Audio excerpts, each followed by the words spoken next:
উৎসর্গ করেছে। শহীদ আশফাকুল্লাহ খান 57 বছর বয়সে নিজের জীবনকে উৎসর্গ করেছে। প্রফুল্ল চাকি 19 বছর বয়সে নিজের জীবনকে উৎসর্গ করেছে। শহীদ ক্ষুদিরাম বসু 18 বছর বয়সে নিজের জীবনকে উৎসর্গ করেছে। এখানে অনেক প্রীতিলতা আছে। প্রীতিলতা অধ্যায়ের মাত্র 24 বছর বয়সে নিজের জীবনকে উৎসর্গ করেছে। শহীদ ভগৎ সিং মাত্র 24 থেকে 25 বছর বয়সে জীবনকে উৎসর্গ করেছে। এই ব্রিটিশদের হাত থেকে, তাদের কালো হাত থাবা থেকে দেশকে মুক্তি দিয়ে সুন্দর এক সমাজ ব্যবস্থা দেবে এক সংবিধান দিয়েছে বাবা সাহেব আম্বেদকরের মাধ্যমে আমরা পেয়েছি, যেখানে মানুষ তার নাগরিক অধিকার পাবে, গণতন্ত্র প্রতিষ্ঠিত হবে, গণতান্ত্রিক ভাবে মানুষ তার দেশ ক্ষমতার দায় স্বপ্ন দেখবে, গণতান্ত্রিক পক্ষে মানুষের উপকার করে মানুষের পাশে থাকবে। সেই গণতন্ত্র আজকে ভূলণ্ডিত হচ্ছে। এর শেষ দেখে আজকে আমি ছাড়বো। আপনারা রাজি আছেন তো? কি করতে হবে না আমাকে আমি বলে দিচ্ছি।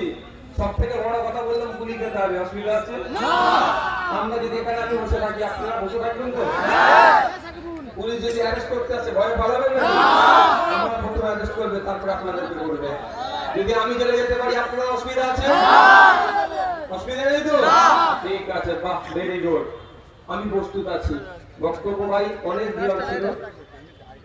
দেওয়ার ছিল।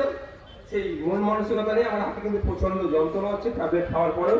সেই মন মানসিকতা নাই। তারপরে বলছি আমার উপর আক্রমণ হচ্ছে কেন, আইনশৃঙ্খলার উপর আক্রমণ হচ্ছে কেন?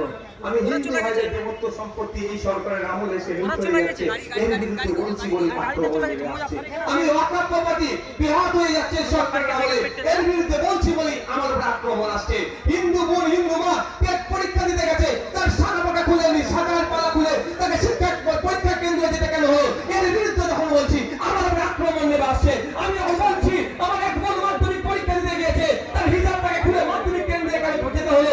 এর তার ধর্ম স্বাধীনতা কেন হস্তক্ষেপ করা হলো? যখনই এটা বলছি আমার উপর তখন আক্রমণ নেমে আসছে।